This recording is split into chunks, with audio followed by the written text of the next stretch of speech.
The Air Force is gone. Everything's gone. The missiles are down to a trickle.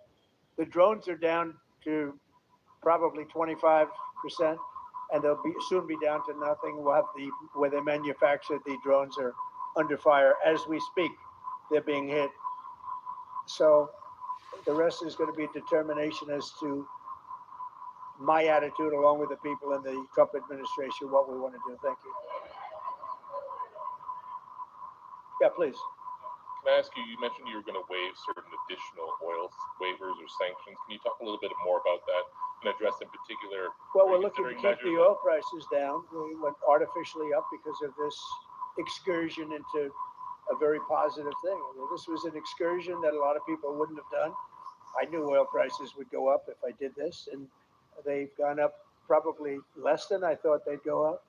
But I don't think anybody thought we were going to be this quickly successful. This was a military success, the likes of which people haven't seen. We have the best military. We have the best equipment. We have, I believe, the best generals. We have the best.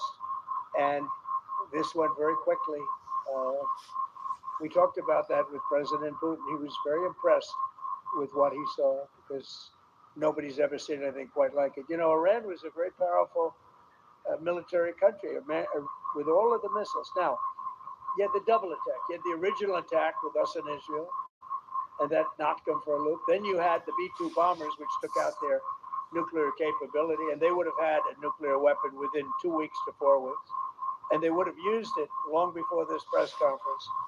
And we might have had a much different press conference if we had a press conference at all. But it's been amazing. The military success that we've had is truly unprecedented. You've told your congressional colleagues that you will not sign any piece of legislation until the Save America Act is passed. Does that include the confirmation of Senator Mullen as your next DHS secretary? Does that mean a DHS funding bill? And Senator Thune said today, it's not a matter of whether or not your Republican colleagues agree with the policy, it's about changing the process. In other words, getting rid of the filibuster to get there. So in order to get it, you're going to need Democrat votes. And what we're saying is very importantly, confirmation that this voter is a citizen of the United States of America, and we want no mail-in ballot scams. So we have exceptions for the military, for sick, for disabled, and for people that are away, business trips or whatever. Even vacations will be very liberal in that. We've added 2 things to it: no men in women's sports and no transgender mutilization of our children. We don't want it's mutilization of our children, and we don't want that. So we added those 2 things. That's the 5 points. We have 5 very good points. It polls at 86% with Democrats. Think of that. The overall vote is 86%. With Republicans, it's 98%. And the only one opposed to it is a Democrat leadership because they cheat. They want to cheat. So we added those 2 points. We're going for the gold, and we're going to have to fight like hell. Now, certain things will happen. Certain things will take place. I'm here to do a great job for the country. But we don't have a country if we're going to have elections that are so corrupt and so dishonest like we've witnessed over the last period of time. You know, as an example, virtually nobody has a system of mail-in ballots like we have. No other country in the world. France went away from it. They owe it. You know why? Because it's corrupt. And Jimmy Carter, when he had a commission, frankly, I think it's probably the best thing Jimmy Carter did. He said, you can't have mail-in voting because it's inherently dishonest. And it's turned out to be totally dishonest. So we're going to fight for it. Yeah. Iran activated any sleeper cells inside the U.S. There's reports that they have pressed that trigger button to activate those cells, at least abroad. Well, they've been trying for a long time. We've been very much on top of it. One of the things we have to do is get the Democrats to stop the Democrat shutdown, because, as you know, the apparatus that looks into that, Schumer and the Democrats have shut it down, which tells you they probably hate our country a lot. But the Democrats have to open that up. But we've got very, very good intelligence into that. We know a lot of different things that have happened that have been very bad. A lot of them came in during the Biden open border period, but we have them. So many documents, spreadsheets, videos to go through, and the deadline is tomorrow. All the trainees are stressed. Everyone except Sandra. Because with Google AI Plus, she can just use Notebook LM. Allow us to do what we have to do. Do you have to take him out? Does he have a target on his back? You mean the new supreme leader? You mean the son? How can there be an Iran? With Well, another I don't Ayatollah? want to say that, but I was disappointed because we think it's going to lead to just more of the same problem for the country. So I was disappointed to see their choice. Thank you, sir. You've said you have someone in mind to be the new Iranian leadership, if not the Ayatollah's son. What are you looking for in that person? Are you looking at someone internal, given that you just said that their leadership has been I like the decimated and idea wiped of out? internal and eternal, come to think of it. But I like the idea of internal because it works well. I mean, I think we've proven that so far in Venezuela. We have a woman, Delcy, who has been, president of the country, very respected, she's doing a great job. And it's, no disruption. We had, as you remember, Iraq, where everybody got fired. The military got fired, the police got fired, the politicians got fired. There was nobody. And you know what they turned into? ISIS. And we don't want that. We don't want that. So I would like to see people that are inside go. Now they talk about the son of the Shah. They talk about other people, but hasn't been there in many, many years. We have a formula that's been very good so far, and I think it'll continue to be good. The relationship is extraordinary with Venezuela, smart country.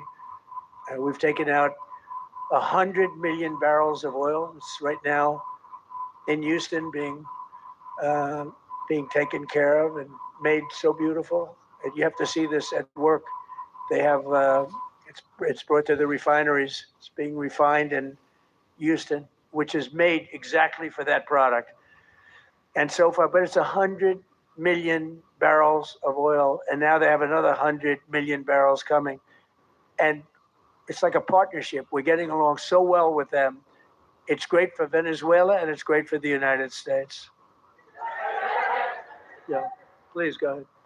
Mr. President, you just suggested that Iran somehow got its hands on a tomahawk and bombed its own elementary school on the first day of the war. But you're the only person in your government saying this. Even your defense secretary wouldn't say that when he was asked, standing over your shoulder on your plane on Saturday. Why are you the only person saying this? Because I just don't know enough about it. I think it's something that I was told is under investigation. But tomahawks are used by others, as you know. Numerous other nations have tomahawks. They buy them from us.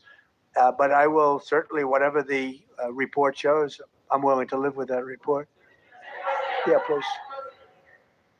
You said earlier that we've already won in many ways, but we haven't won enough. What do you consider enough? What's your baseline? Where they're not going to be starting the following day to develop a nuclear weapon. Where they'll look at that man and some other people from the administration and say, all right, we're not going to do it. They were not willing to say that. And when Steve called up and he said that to me, I said, well, here we go. Let's do it the hard way. But the hard way, I think, is probably the easy way. When basically I can see that they will no longer have any capacity whatsoever for a very long period of time of developing weaponry that could be used against the United States, Israel, or any of our allies. We have great allies in the Middle East, great countries that are allies. And they were staying out of it until they got hit. Someday they'll have to do a story. Why did he do that? Why did they do that? But they were going to hit them. If I didn't hit them first, they were going to hit our allies first. I believe, upon information and belief, but I believe that he was going to, they were going to take over the Middle East. They were looking to take over the Middle East. Now, had Operation Midnight Hammer not taken place, that was definite, because they would have had a nuclear weapon within a matter of weeks. But that took place. That was a setback. But look at the number of missiles they were able to buy and make over the last 6 months. And those missiles were aimed at various countries. And when you look at over 1,000 missiles shot at like UAE, they were looking to take over the Middle East. We got there first. We're lucky. I'll tell you what, the Middle East and those countries, very rich countries, are very lucky that I was president instead of somebody else. Points of disagreement between yourself and your vice president when it comes to U.S. action in Iran? I don't think so, no. No, we get along very well on this. He was, I would say, philosophically a little bit different than me. I think he was maybe less enthusiastic about going, but he was quite enthusiastic. But I felt it was something we had to do. I didn't feel we had a choice. If we didn't do it, they would have done it to us. I felt, based on the negotiations that were being had by Steve Witkoff and Jared Kushner and Marco and Pete, and everybody was involved, I felt that they were looking to tap us along before they hit, and I thought they were going to hit. And if they hit us first, that would have been a very bad thing. In the back, please. In the back.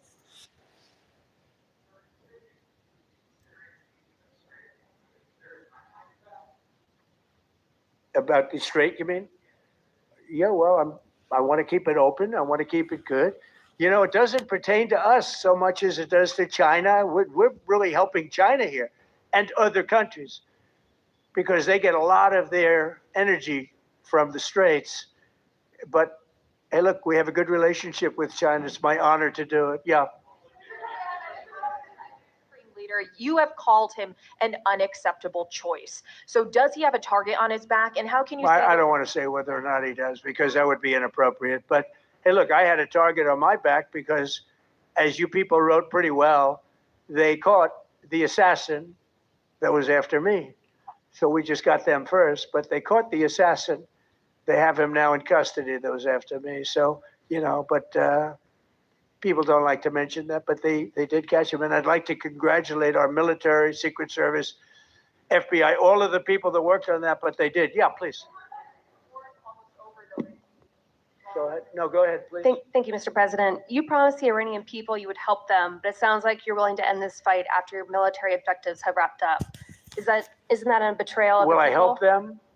I'd like to, if they can behave, but they've been very menacing. You know, they're great people. They have an amazing population. It's amazing, smart, brilliant, energetic.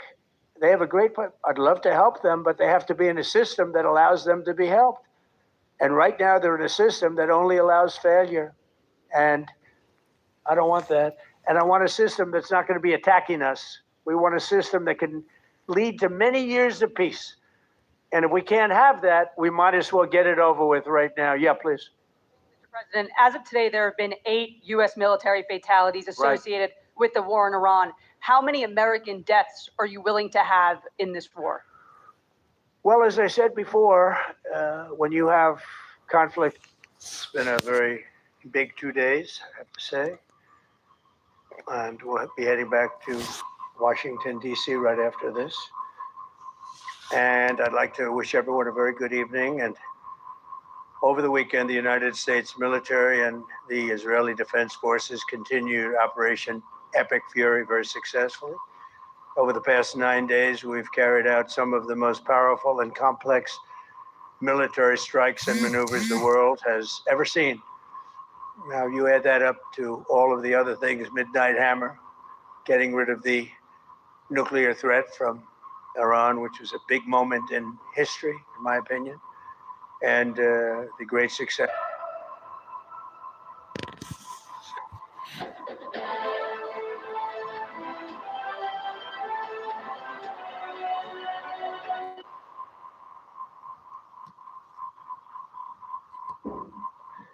And some people could say they're pretty well complete. We've wiped every single force in Iran out very completely.